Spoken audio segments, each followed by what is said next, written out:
I think you should go first. For me, things, we call it a new normal, but this is actually the same old world which has been around for 15 billion years.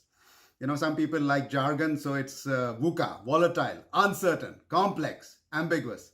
So for me, the qualities of a human who chooses to be a leader haven't really changed very much. So in Sunya Circle, of course, we have 9C chakra.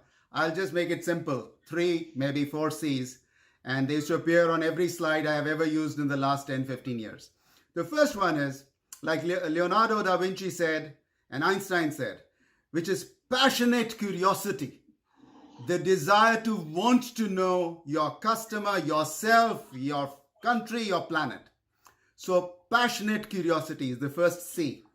The second C is somewhere halfway through the chakra, 9C chakra, which says the courage to jump across into action, as Krishna was talking to Arjuna in the Mahabharata. So, the courage to act in your authenticity. In leadership jargon, we call it character, the character of the leader. And last but not least is the second half of the circle, where you become a servant to the community you lead. So everything is co-create, co-own, co-celebrate. So those are the three C's I'm leaving with you guys. They will not change. Of course, resilience and toughness will come thanks to the pandemic and other such global crises. So resilience and grit is required. But the three C's I have for you are curiosity, courage to act in authenticity, and co-ownership, co-celebration.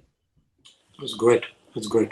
So I guess I'll put it a little differently, come a little differently so you can get another sense of perspective. I think the one for me is that a sense of urgency is really important because the world is changing and its technology is changing at a very rapid pace. And if you are in a kind of industry where I am and I've been for the last couple of decades, if you don't keep pace with that change, if you don't personally have a sense of urgency, it's very hard to stay ahead of the curve on everybody around you who's trying to disintermediate you or trying to find a way around you or trying to find a way to change the economics of your profit engine. And so the sense of urgency of everything you do, whether it's responding to people by email, if people write to you, you don't write back in a day, what's the point?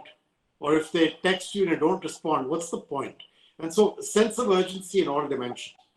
The second one, which is kind of connected to that, is because if you are going to have a sense of urgency, that means that you cannot wait for the other side of this. You cannot wait. You can't listen to. You have to listen to people.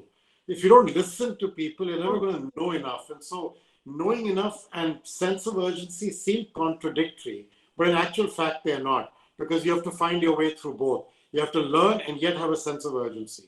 Similarly, the second one is through inherent contradictions, and that is the willingness to take a risk, because you'll never know enough. You'll never know all the facts, but do it thoughtfully. So if you don't know enough about the risk, at least attempt to find out more or ask someone who knows more and then make your call. But a kind of a thoughtful risk taking is the second one. And the third one, again, a sense of contradictions, is a focused curiosity. Back to Jaspal's first point.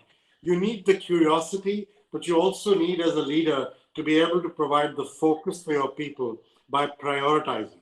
And so you need a focused sense of curiosity. And those three to me are really important. And underlying all of them is something that I've begun to speak of for the last few years, which is when I was much younger and growing up, everybody said what you need is IQ, intelligence quotient. You need to be smart. And then when I went to business school, by then, this mantra of management had evolved that said that you needed your EQ, your emotional quotient, because it wasn't enough to be smart. You had to know how to get along with people, how to find ways to get them to do your work, how to find ways to engage with them, humility, humor, all those things. And that was EQ. And then I kind of put a third one in there, which I call DQ, which is your decency quotient, which is really your ability to bring your heart and your mind to work, and to care for others, and to have your hand on their back and not in their face. And so I hope that you're getting a sense of this idea that BQ is not a fancy acronym. It actually is bringing your whole self to work, bringing your person to work. And that to me is kind of the capping touch of what I'd like to leave you. Ajay, that was just marvelous. I just wanted to add that what Ajay talked about, decency quotient and contradictions, very, very powerful thing, right? So hold on to that point.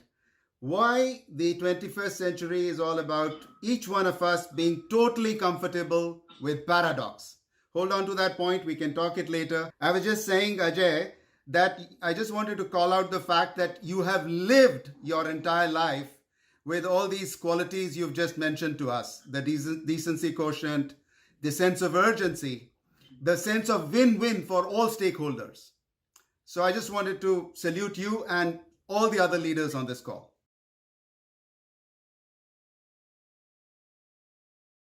And serendipity allows you to enjoy what you're doing and allows you to keep your feet on the ground and remain who you are. And just don't forget that life is 50% luck and 50% is seizing the luck when it goes by you. And if you're not lucky enough to grab it hard, then, and I say this to everybody, do not overplan your career. Do not overplan your next step, because you think out 5 years and you think, I'm going to do that job that that guy is doing. The reality is that that organization structure may change 3 times by the time you get to those 5 years. And that job may have disappeared and a completely different job may become more interesting. So all your planning goes to zero.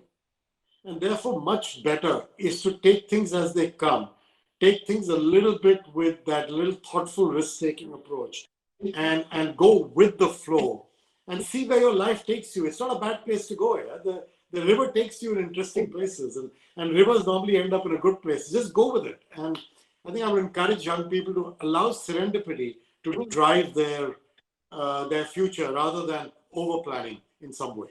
I don't mean you shouldn't study and plan and save. Don't get me wrong. I mean about your career, this Machiavellian plotting of how you would one day become Jaspal. Don't try that. It's not worth it. And just do your thing and be who you are.